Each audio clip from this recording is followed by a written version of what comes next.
آتا ہوں تیسرے موضوع کی طرف. شرک کا موضوع میں پہلے لے لیتا ہوں. میرے محترم تشریف فرمائے, انہوں نے خواہش کا اظہار کیا کہ شرک کے موضوع پہ تھوڑا سا بول دیا جائے, پھر میں اپنے میزبان کے موضوع پر آؤں گا انشاءاللہ. اس سلسلے میں بھی بہت زیادہ عوام کے اندر بے چینی پائی جاتی ہے. وجہ کیا ہے کہ بعض اوقات کچھ غلط فہمیوں کی بنا پر ایک شرک کی توپ قائم کر دی جاتی ہے اور اس سے شرک کے گولوں کی سلامی ہوتی رہتی ہے. شرک شرک شرک شرک, اور لگتا ہے کہ دنیا میں کوئی مشرک ہوئے بغیر رہے گا ہی نہیں. آج ہر ایک مشرک ہے, ہر چیز شرک. ایسا نہیں. میں آپ کو شرک کا معنی مفہوم بتاتا ہوں, انتہائی آسان الفاظ میں سمجھاتا ہوں, پھر میں عوام ہوں گا اور آپ مفتی ہوں گے وقتی طور پر.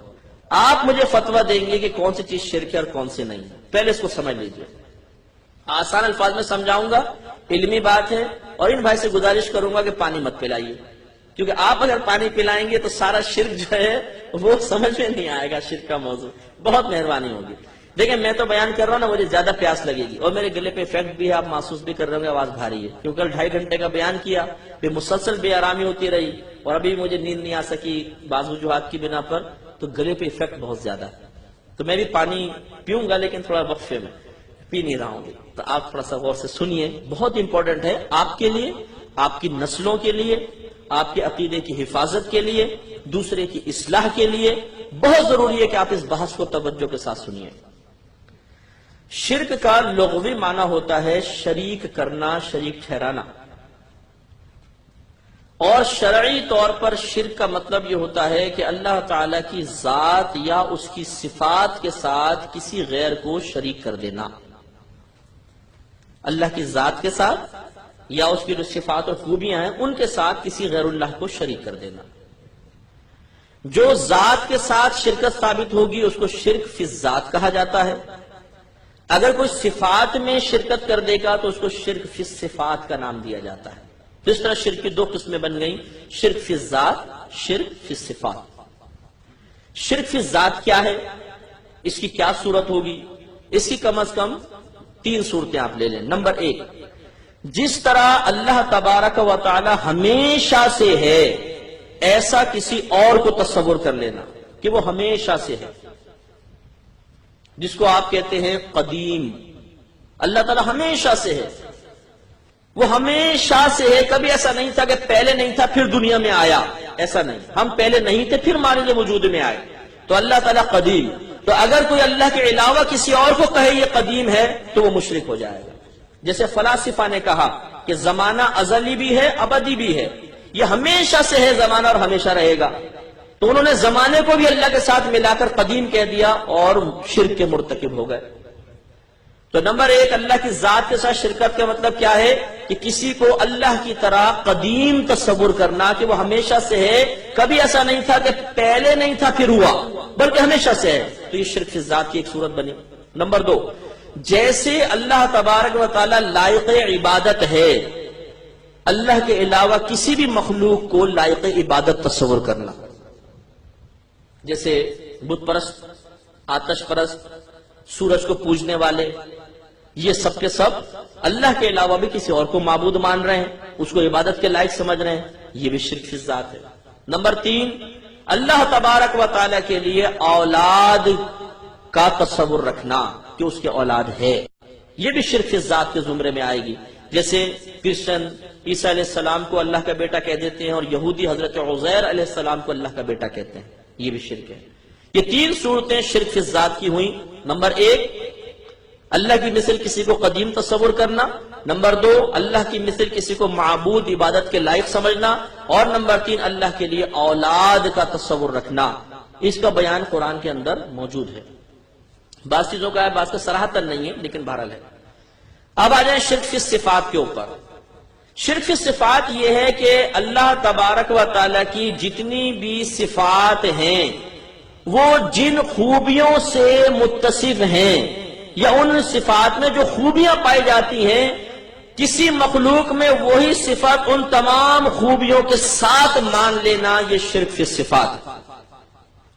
جیسی اللہ کی صفتیں ہیں ہر صفت اللہ کی کم از کم 4 خوبیوں سے ضرور متصف ہوگی، تو مخلوق کے اندر وہی صفت مان کر اور اسے انہی 4 خوبیوں سے متصف مان لینا یہ شرک فی صفات ہے۔ مثال کے طور پر پہلے ہم دیکھتے ہیں کہ اللہ تعالیٰ کی تمام صفات کون کون سی خصوصیات سے متصف ہیں۔ نمبر 1، اللہ تعالیٰ کی تمام صفات قدیم ہیں، ہمیشہ سے ہیں، ہمیشہ رہیں گی۔ ہمیشہ سے اس لیے مانا گیا کہ عقلی لحاظ سے عقیدہ ثابت ہوا، عقلی لحاظ سے قرآن اس پہ نہیں بولے گا، حدیث اس پہ بالکل خاموش ہے۔ یہ اکابرین نے معتزلہ کا جواب دیتے ہوئے فرمایا کہ نہیں، اللہ تعالیٰ کی ذات جیسے قدیم ہے اس کی صفات بھی قدیم ہے۔ کیوں؟ اس لیے کہ اگر آپ صفات کو قدیم نہ مانیں اور یہ کہیں یہ پہلے نہیں تھی بعد میں پیدا ہوئی، تو یہ ضرور ماننا پڑے گا کہ اللہ تعالیٰ ایک وقت میں معاذ اللہ نابینا بھی تھا، اس کے وہ دیکھ نہیں سکتا تھا، وہ سن نہیں سکتا تھا، وہ کلام پہ قدرت نہیں رکھتا تھا، وہ کسی چیز کو پیدا نہیں کر سکتا تھا، وہ کسی کو زندہ نہیں کر سکتا تھا، کسی کو مار نہیں سکتا تھا۔ اس لیے کہ تمام اللہ کی صفات ہیں، دیکھنا ایک صفت، سننا صفت، کلام کرنا، ارادہ کرنا، مارنا، زندہ کرنا، پیدا کرنا، پیدائش، تخلیق، یہ سب اللہ کی صفات ہیں۔ تو اگر آپ یہ کہیں کہ یہ صفات ہمیشہ سے نہیں بعد میں ہوئی، تو یہ ماننا پڑے گا کہ اللہ کی ذات ایک وقت میں ان صفات کے بغیر تھی، تو اللہ تعالیٰ کا عیب ناک ہونا لازم آئے گا، اور یہ عقلاً محال ہے۔ نمبر 2، اس میں خرابی یہ ہے کہ اگر آپ یہ کہتے ہیں صفات بعد میں اللہ کے پاس آئیں، ہمیشہ سے نہیں ہے، تو کس نے دی؟ لازم بات ہے دوسری ذات کا تصور پیدا ہوگا، کیونکہ جب اللہ تعالیٰ پیدا کرنے پر قادر ہی نہیں تھا، اس کے پاس یہ صفت پیدا کرنے کی تھی نہیں، تو صفات کو کس نے پیدا کیا؟ اللہ کے پاس تو صفت تھی نہیں، تو ماننا پڑے گا کسی اور ذات نے اس کو پیدا کر کے اللہ کو دیا، تو پھر اس ذات کا اللہ سے زیادہ طاقتور ہونا لازم آئے گا۔ تو اس طریقے سے ہزارہ خرابیاں لازم آتی ہیں۔ تو اللہ تعالیٰ کی صفات نمبر 1 قدیم، ہمیشہ سے ہیں۔ نمبر 2، اللہ کی تمام صفات ذاتی ہیں، اسے کسی نے عطا نہیں، خود بخود اس کی ہیں، کسی نے عطا نہیں۔ اگر کوئی اس کو عطا کرتا تو وہ صفات عطائی کہلاتی۔ تو اللہ کی تمام صفات کیا ہیں؟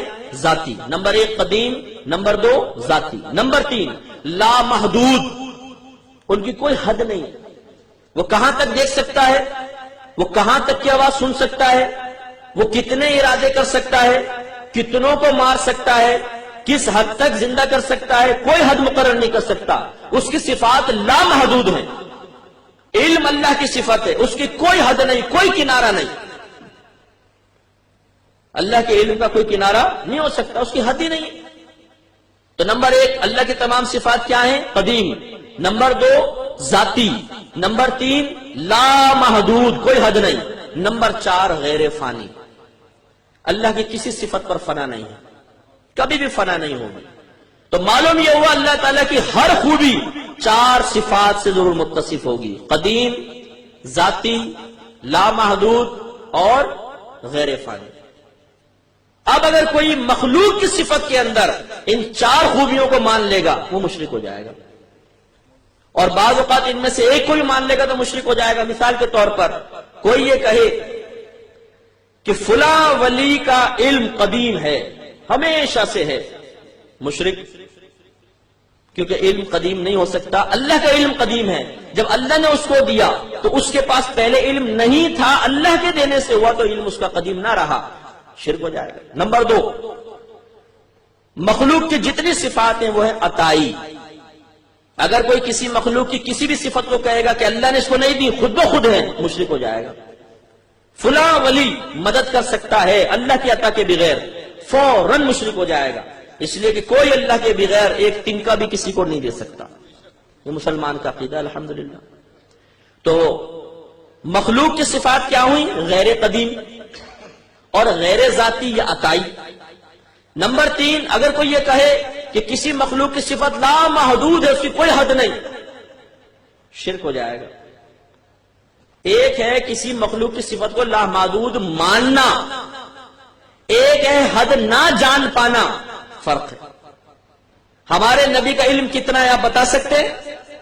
نہیں، اس کی کوئی حد ہم قائم نہیں کر سکتے، لیکن یہ ماننا پڑے گا کہ نبی کا علم محدود ضرور ہے، اس کی کوئی نہ کوئی حد ضرور ہے، یہ ماننا پڑے گا، لیکن کتنی حد ہے اس پر آپ اور میں مطلع نہیں ہو سکتے، اس لیے کہ علماء نے ارشاد فرمایا کہ دنیا کا سمندر کے علم کی مانند آپ سب تصور کر لیں، اس میں سے اگر ایک چڑیا ایک قطرہ پانی پیے، منہ اٹھائے، اس کی چونچ سے جو قطرہ گرے گا تو یہ علوم کی مثال ہے۔ نبی کا علم تمام سمندر کی مثل ہے، اور اس چڑیا کی چونچ سے گرنے والا جو قطرہ ہے گویا کہ تمام مخلوق کا علم ہے۔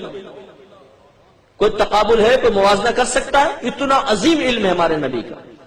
تو ایک ہے کسی مخلوق کی صفت کو لامحدود تصور کرنا، یہ ممنوع ہے، اور ایک ہے کہ اس کی حد قائم کرنے سے عاجز آ جانا کہ بھئی میں نہیں کر سکتا، ہے تو ایک محدود لیکن کہاں تک وہ حد بھی نہیں پتہ چل رہی، یہ بالکل جائز ہے۔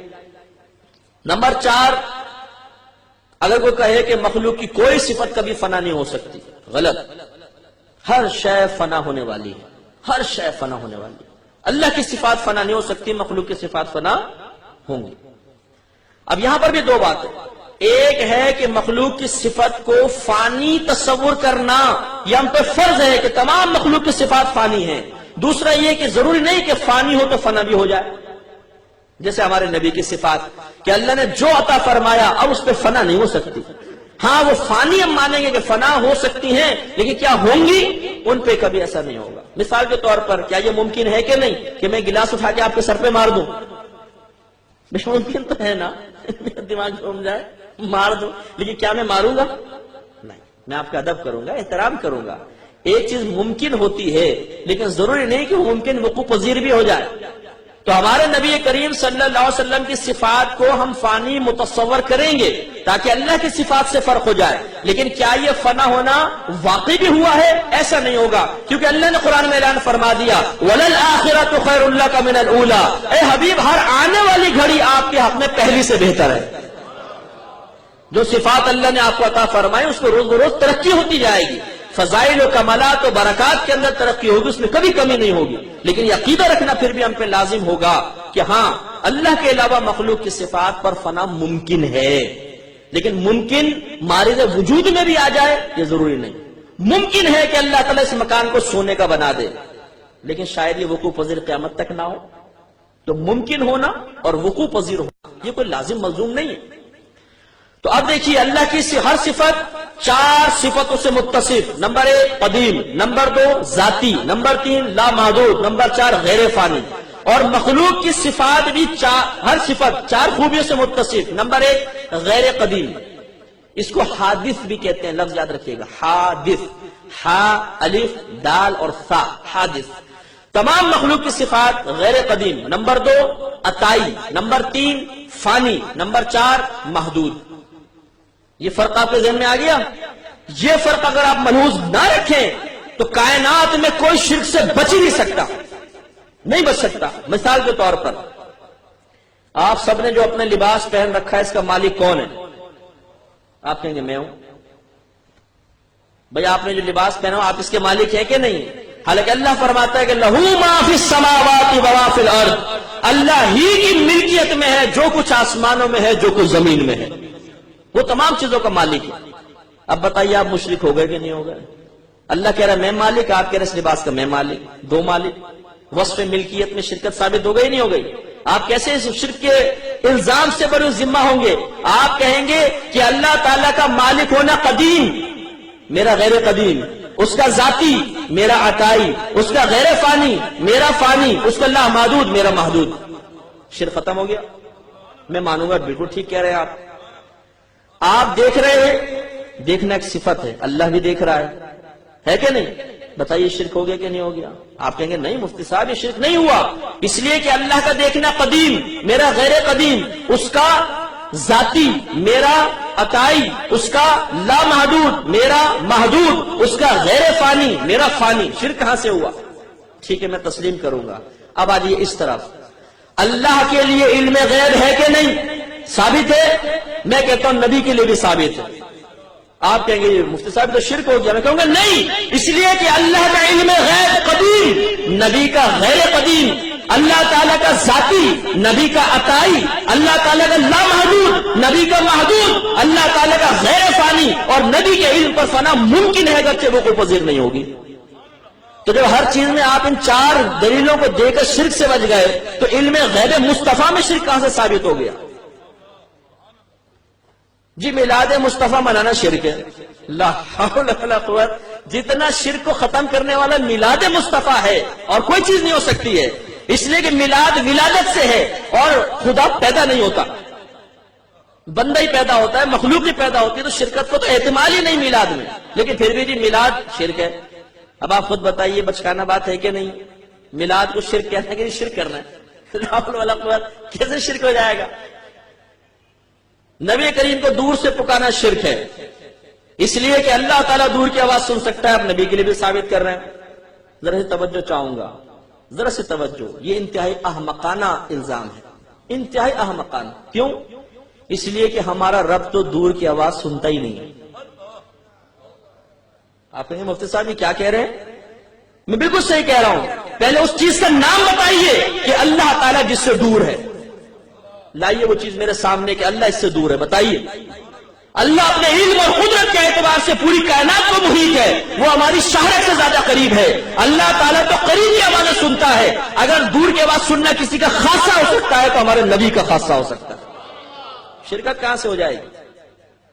یہ احمقانہ خیالات پبلک کے اندر ڈال کر اور لوگوں کو انتشار میں مبتلا کرنا، یہ بے وقوفی ہے، یہ نادانی ہے۔ پہلے سمجھیے شرک کسے کہتے ہیں، اس کی حقیقت کیا ہے، پھر اس کے بعد کلام کرنا چاہیے۔ جی غیر اللہ سے استمداد، اس سے مدد طلب کرنا، نبی سے مدد مانگنا، ولی سے مدد مانگنا شرک ہے۔ کیسے شرک ہے؟ مدد کرنا بھی ایک وصف ہے۔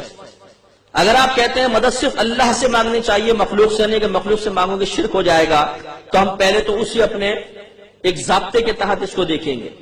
اللہ تعالیٰ کا مدد کرنے کی صفت قدیم، ہمیشہ سے مدد کرتا چلا آ رہا ہے۔ اگر کوئی مخلوق مدد کرے گی تو پھر بعد میں کر سکتی ہے، ہمیشہ سے تو نہیں، جب اس کو یہ مدد کی قوت ملی اس کے بعد۔ اللہ کا مدد کرنا ذاتی، اسے کسی نے وصف نہیں دیا، لیکن ہمارے بڑے سے بڑے ولی، بڑے سے بڑا نبی، بشمول ہمارے نبی کریم صلی اللہ علیہ وسلم کے، ہم مسلمانوں کا ایمان اور عقیدہ ہے کہ اللہ تعالیٰ عطا کرتا ہے تو نبی آگے عطا کریں گے، اللہ کے عطا کے بغیر کچھ بھی نہیں دیں گے۔ اللہ عطا کرتا ہے تو اللہ کی وصف امداد ذاتی، اور نبی کا عطائی، اس کا لا محدود، نبی کا یا کوئی بھی غیر نبی مخلوق ہو اس کا محدود، اللہ تعالیٰ کے غیر فانی اور مخلوق کی صفت امداد پر فنا ممکن ہے۔ ان 4 چیزوں کو اگر آپ ذہن میں رکھ لیں تو انشاءاللہ بالکل شرک سے پاک و صاف رہیں گے۔ ہر چیز کا آپ اچھی طرح مشاہدہ کر سکتے ہیں، اس کا انالائز کر سکتے ہیں اور پھر آپ فیصلہ کر سکتے ہیں۔ اب آپ کہیں گے جی قرآن میں تو شروع میں کہہ دیا ایاک نعبد و ایاک نستعین، اے اللہ تعالیٰ ہم خاص تجھی تیری عبادت کرتے ہیں اور خاص تجھی سے مدد طلب کرتے ہیں۔ دیکھو وہاں تو خاص اللہ سے مدد طلب کرنے کا حکم ہے۔ میرے پیارے بھائی، کسی سے کوئی چیز، کسی چیز کو کسی کی طرف منسوب کر دینا، یہ دوسرے کی طرف منسوب کرنے کی نفی کو ثابت نہیں کرتا۔ میں مثلا کہتا ہوں میں خاص اجمل بھائی سے ہی پیسے مانگتا ہوں، تو اس کا مطلب یہ تو نہیں کہ دوسرے سے پیسے مانگنا منع ہے، مانگ تو اس سے بھی سکتا ہوں۔ تو یہ مسئلہ ہے کہ ایاک نعبد و ایاک نستعین، سابقہ قرینہ خود بتا رہا ہے اے اللہ ہم خاص تیری ہی عبادت کرتے ہیں، اس طرح عبادت نہیں کرتے جیسے مشرک کر رہے ہیں کہ اللہ کے وجود کو وہ بھی مانتے تھے۔ اللہ نے قرآن میں فرمایا ان سے پوچھو کہ تمہارا خالق کون ہے، یہ کہیں گے اللہ۔ ان سے پوچھو تمہیں رزق کون دیتا ہے، یہ کہیں گے اللہ۔ لیکن مشرک کہتے کیا تھے؟ وہ یہ کہتے تھے کہ ہم بتوں کی عبادت اس لیے کر رہے ہیں تاکہ یہ بت ہمیں اللہ کے قریب کر دیں۔ انہوں نے اللہ کے قرب کا وسیلہ بتوں کی عبادت کو قرار دیا، اللہ تعالیٰ نے ان کو مشرک قرار دے دیا۔ غلط، ایسا نہیں کرنا چاہیے۔ تو اب اگر آج کوئی شخص کسی غیر اللہ سے مدد طلب کر رہا ہے تو وہ اس کے زمرے میں نہیں آئے گا، کیونکہ ایاک نعبد و ایاک نستعین، اے اللہ ہم خاص تیری ہی عبادت کرتے ہیں، مشرکین کی طرح کسی اور کی عبادت کو تیرے قرب کا وسیلہ نہیں بناتے ہیں۔ و ایاک نستعین، اور خاص تجھی سے مدد طلب کرتے ہیں، مشرکین کی طرح نہیں کرتے کہ وہ بتوں سے مدد طلب کرتے ہیں۔ موازنہ کیجئے نا کہ جو سیاق و سباق اس کے اعتبار سے آیات کا معنی متعین ہوتے ہیں۔ لہذا یہاں پہ غیر اللہ سے امداد کی نفی، استمداد کی نفی نہیں ہے، مدد مانگ سکتے ہیں، کیونکہ سب سے بڑی دلیل میں آپ کو قرآن سے دیتا ہوں۔ پہلے ایک بات یہ سمجھ جائیے کہ جتنے بھی عربی حروف ہوتے ہیں یہ دو طرح کے ہوتے ہیں. ان کے آخر میں کبھی کوئی تبدیلی واقع ہوتی ہے، کبھی نہیں ہوتی. اگر ہو تو اس کو معرب کہتے ہیں، نہ ہو تو اس کو مبنی کہتے ہیں. اور جتنے معرب کلمات ہوتے ہیں یہ کم از کم 3 حروف سے ضرور مرکب ہوتے ہیں، کم سے کم 3 حروف ضرور ہوتے ہیں. انہیں حروف اصلیہ بھی کہتے ہیں اور ان کو مادہ بھی کہا جاتا ہے. تو لفظ نستعین کا مادہ ہے عون، عین واو نون، اس سے بنا ہے یہ نستعین. اب آگے قرآن میں آگے آئیے، اللہ فرماتا ہے وَاسْتَعِینُوا بِالصَّبْرِ وَالصَّلَاةِ. یہ وَاسْتَعِینُوا بھی عون مادے سے ہی بنا ہے جس سے نستعین بنا ہے. تو ایک طرف ہے اِیَّاکَ نَعْبُدُ وَإِیَّاکَ نَسْتَعِین، اے اللہ ہم خاص تیری عبادت کرتے ہیں، تجھی سے مدد طلب کرتے ہیں. اور دوسری طرف اللہ خود انہی حروف اصلیہ کے ساتھ بیان فرما رہا ہے وَاسْتَعِینُوا بِالصَّبْرِ وَالصَّلَاةِ، صبر اور نماز سے مدد طلب کرو. صبر خدا نہیں، نماز خدا نہیں، یہ غیر اللہ ہے، غیر خدا ہے. اور آپ کا رب آپ سے فرما رہا ہے وَاسْتَعِینُوا بِالصَّبْرِ وَالصَّلَاةِ، نماز اور صبر سے مدد طلب کرو. بتائیے کیا قرآن شرک مٹانے کے لیے آیا ہے کہ شرک کی ترغیب دینے کے لیے آیا ہے؟ مٹانے کے لیے آیا ہے. اور اللہ کی حکمت کے قربان جائیے، اِیَّاکَ نَعْبُدُ وَإِیَّاکَ نَسْتَعِین، جس لفظ جن حروف اصلیہ سے نستعین کو بیان فرمایا، آگے اسی خیال کے رد کے لیے اللہ نے وَاسْتَعِینُوا بیان فرمایا ان حروف اصلیہ کے ساتھ، تاکہ وسوسہ شبہ پیدا نہ ہو جائے. یہ حکمت ہو سکتی ہے اللہ تعالیٰ کی. لہذا غیر اللہ سے مدد مانگنا اگر صحیح عقیدے کے ساتھ ہو تو اس میں کوئی حرج نہیں ہے، اس سے کوئی شرک ثابت نہیں ہوتا. صحیح نظریہ بس یہ ذہن میں رکھیں کہ اللہ تعالیٰ سے مدد طلب کرنا افضل ہے، اولا ہے. اللہ مدد کرنے والا ہے، اسی کے دست قدرت میں پوری کائنات کے خزانے ہیں، وہی سب کا ملجا ہے، وہی ماوا ہے، وہی سب پر کرم نوازی فرماتا ہے. پوری کائنات میں خزانے رزق وہی تقسیم کر رہا ہے. لیکن اس کی ایک عادت کریمہ ہے کہ جب بھی کسی کو کچھ دیتا ہے تو بغیر وسیلے کے نہیں دیتا. میں ہمیشہ کوشچن کرتا ہوں کہ مجھے ایک ایسی چیز کا نام بتا دیں جو براہ راست اللہ تعالی کی طرف سے آپ کو مل گئی ہو. اللہ نے اس کو آپ کو عطا کرنے کے لیے کوئی وسیلہ مقرر نہ کیا ہو. کوئی ایک چیز کا نام بتائیں. ہر چیز کے لیے ایک دوسری چیز وسیلہ بن رہی ہے. آپ کائنات میں آئے، ماں باپ وسیلہ بن گئے. آپ کی پرورش ہوئی، ماں کا دودھ وسیلہ بنا، پھر روٹی غذا دیگر وسیلہ بن گئی. ہر چیز کے لیے اللہ نے ایک وسیلہ قائم کیا ہے. تو اللہ تعالیٰ کسی وسیلے کا محتاج نہیں، لیکن اس کی عادت کریمہ ہے کہ وہ وسیلے قائم فرماتا ہے. تو وہ غیر محتاج ہو کر وسیلہ قائم کرے، اور ہم تو خود محتاج ہیں. اگر ہم سنت الہیہ کی نیت سے کوئی وسیلہ قائم کریں تو یہ شرعاً کیسے غلط ہو سکتا ہے؟ اس لیے یہ عقیدہ ہونا چاہیے کہ دینے والی ذات اللہ کی ہے، اور انبیاء علیہ السلام، اولیاء کرام، صحابہ کرام اس اللہ تعالیٰ کی عطا کی راہ میں ایک وسیلہ ہے اور وہ ہمیں عطا فرما رہے ہیں. اس عقیدے کے ساتھ اگر کوئی طلب امداد کرتا ہے اس میں کوئی شرک کا شائبہ نہیں، کیونکہ وہ اس مخلوق سے حقیقت نہیں مانگ رہا بلکہ اس مخلوق کو وسیلہ بناتے ہوئے اپنے رب سے طلب کر رہا ہے. تو جو اپنے رب سے مانگ رہا ہو وہ مشرک کیسے ہو سکتا ہے؟ تو اس طرح آپ کئی معمولات لیتے جائیے، انشاءاللہ آپ یہ دیکھیں گے کہ وہ شرک کے زمرے میں نہیں آتے ہیں. اب یہ دیکھیے میں آپ سے پوچھتا ہوں، بتائیے انگوٹھے چومنا شرک ہے کہ نہیں؟ اب آپ سوچیں گے اس میں شرک کا شائبہ کیا ہے؟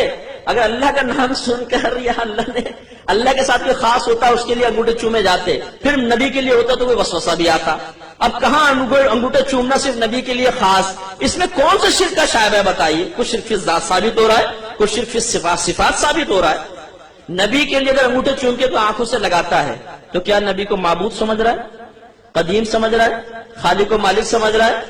نہیں. کیا وہ کسی صفت کے اندر کوئی اللہ کی شرکت کر رہا ہے جو اللہ تعالیٰ کی صفات ان خوبیوں سے متصف ہے وہ یہاں ثابت ہو رہی ہے؟ نہیں. تو انگوٹھے چومنا شرک کیسے ہو سکتا ہے؟ خود سوچئے. بالکل بچکانہ بات ہے، بالکل بچکانہ بات. جیسے میں کہوں کہ یہ بچھو ہے، دلیل دیجئے تو مجھے پتہ نہیں بچھو ہے. ارے بھائی ایک چیز تو یہ کہاں موبائل کہاں بچھو، آپ بالکل الٹا سیدھی بات کر رہے ہیں. تو یہ مطلب ذرا سوچنے والی باتیں ہیں کہ شرک اتنا آسان نہیں جتنا ہم کہہ دیتے ہیں. مشرک بننا اتنا آسان نہیں جتنی جلدی سے ہم بنا دیتے ہیں. الحمدللہ ہم مسلمان ہیں، مسلمان گھرانے میں پیدا ہوئے، ہمیں شرک سے شدید نفرت ہے، مشرک قطعی جہنمی ہم مانتے ہیں، بالکل جہنم میں جائے گا، اگر توبہ کیے بغیر مر گیا تو کبھی اس کو باہر نکلنا نصیب نہیں ہوگا، لیکن واقعی مشرک کو، مسلمان کو نہیں۔ یاد رکھیے اگر کسی مسلمان کو مشرک کہہ دیا تو نبی کریم صلی اللہ علیہ وسلم ارشاد فرماتے ہیں، مسلم کی روایت ہے کہ جس نے کسی مسلمان کو کافر کہا اور وہ کافر نہ ہو تو یہ کفر کہنے والے کی طرف لوٹ آئے گا، وہ خود کافر ہو جائے گا۔ علماء نے فرمایا کہ اس حدیث کو اس کے ظاہر پر معمول کرنا واجب ہے، اگر آپ نے کسی کو کافر کہا تو آپ بھی کافر ہو جائیں گے۔ کیوں ہو جائیں گے اس کی لاجک آپ کو بتا دیتا ہوں، اگر ذہن میں رہے تو بہت اچھا ہے۔ مسلمان اور کافر یہ جو دو لفظ آپ کسی پر بولتے ہیں اس کے عقیدے کے اعتبار سے بولتے ہیں۔ آپ کسی کے عقیدے کو درست پاتے ہیں تو کہتے ہیں آپ مسلمان ہیں، کسی کے عقیدے میں بگاڑ اور فساد ہے آپ کہتے ہیں آپ کافر ہو، ہے کہ نہیں؟ ایسا ہوتا ہے نا؟ تو معلوم ہوا کہ مسلمان یا کافر کہنا اصل میں عقیدے کے صحیح ہونے یا غلط ہونے کے اعتبار سے ہے۔ یہ رد المحتار میں علامہ ابن عابدین شامی رحمۃ اللہ علیہ نے علت لکھی ہے جو میں آپ کو بتا رہا ہوں۔ اب اگر آپ کسی مسلمان کو کہتے ہیں تم کافر ہو اور وہ کافر نہیں، تو ہم اسے کافر کب بولیں گے؟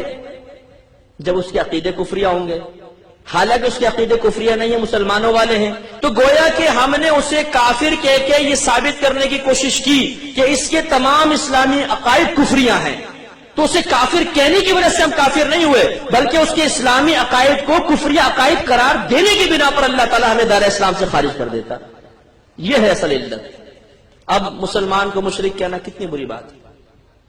بولتے ہیں داتا صاحب کا مزار شرک کا اڈا ہے، شرک ہو رہا ہے، لوگ سجدے کر رہے ہیں وغیرہ وغیرہ۔ میں ایک نفیس بات کہتا ہوں، ذرا سے توجہ کیجئے گا، اپنی سابقہ زندگی پہ نظر دوڑائیں دیانتداری کے ساتھ۔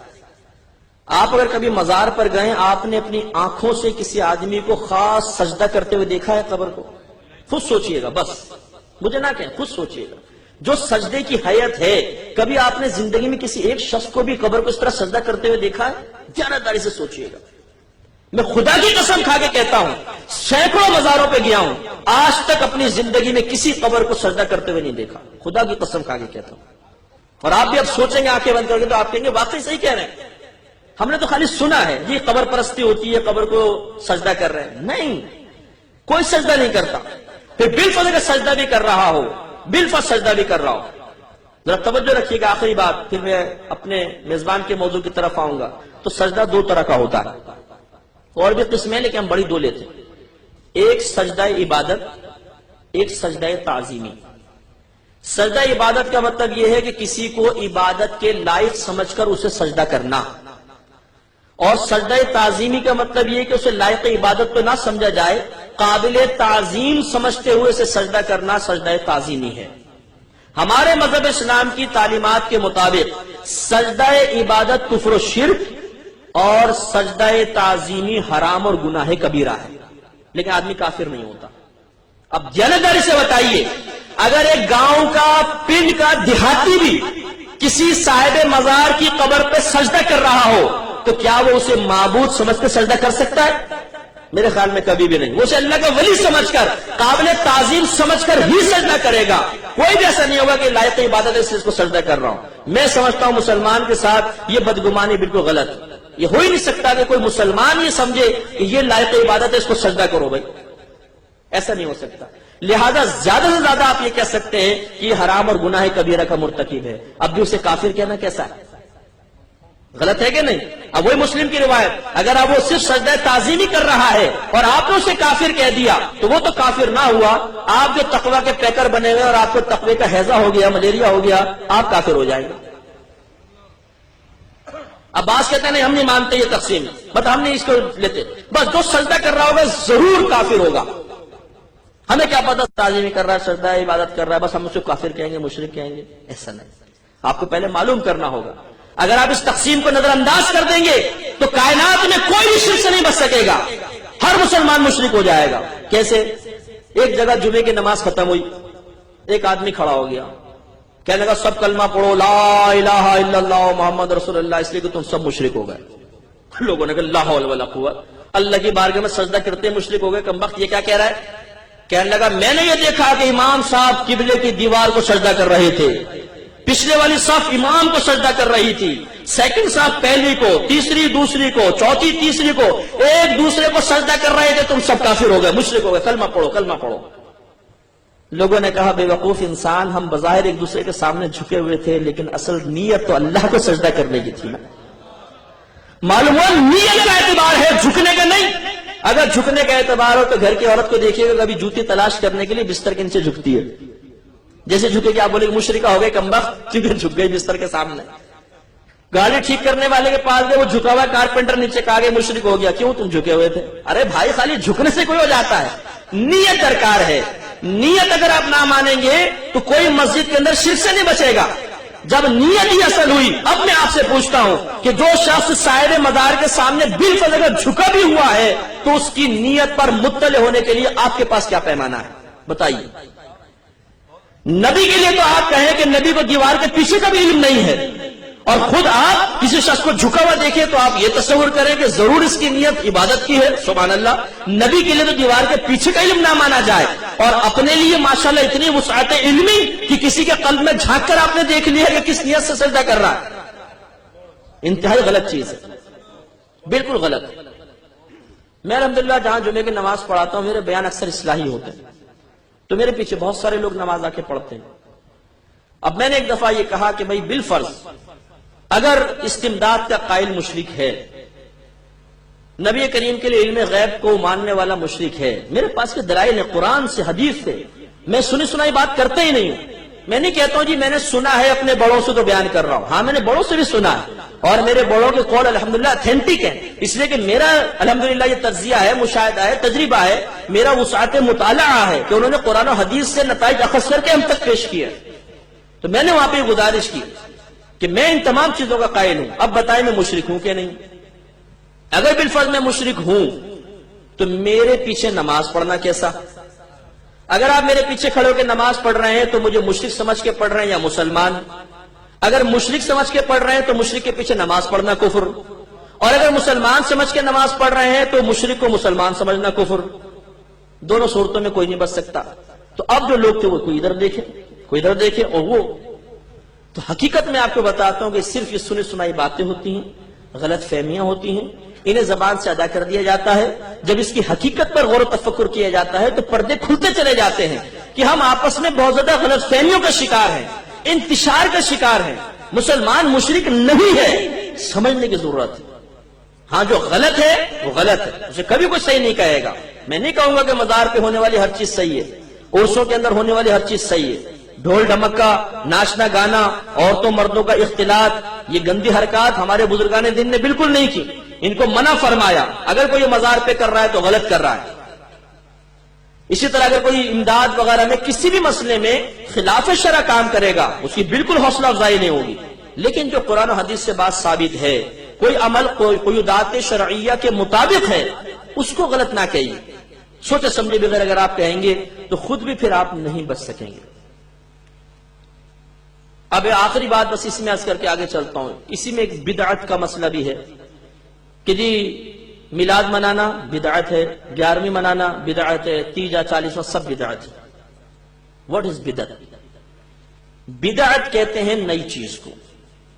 اس کی تعریفیں آپ کو مختلف ملیں گی، لیکن میں وہ آپ کو تعریف بتا رہا ہوں جو واقعی یہ تعریف ایتھینٹک ہے اور ماننی چاہیے۔ نبی کریم صلی اللہ علیہ وسلم کے دور مبارکہ کے بعد دین میں یا دنیا میں جو بھی نیا کام پیدا ہوا اس کا نام بدعت ہوتا ہے، اور ہر بدعت بری نہیں ہوتی۔ اگر نبی کریم کے زمانے اقدس کے بعد کوئی کام نیا پیدا ہوا چاہے دین میں دنیا میں اور قرآن و حدیث کے خلاف ہے تو وہ بدعت سیئہ کہلائے گا، بری بدعت، اور یہ جہنم میں ہے۔ کلو بدعت ضلالہ، جو سرکار نے فرمایا کہ ہر بدعت گمراہی ہے، اس سے مراد یہ والی بدعتیں ہیں۔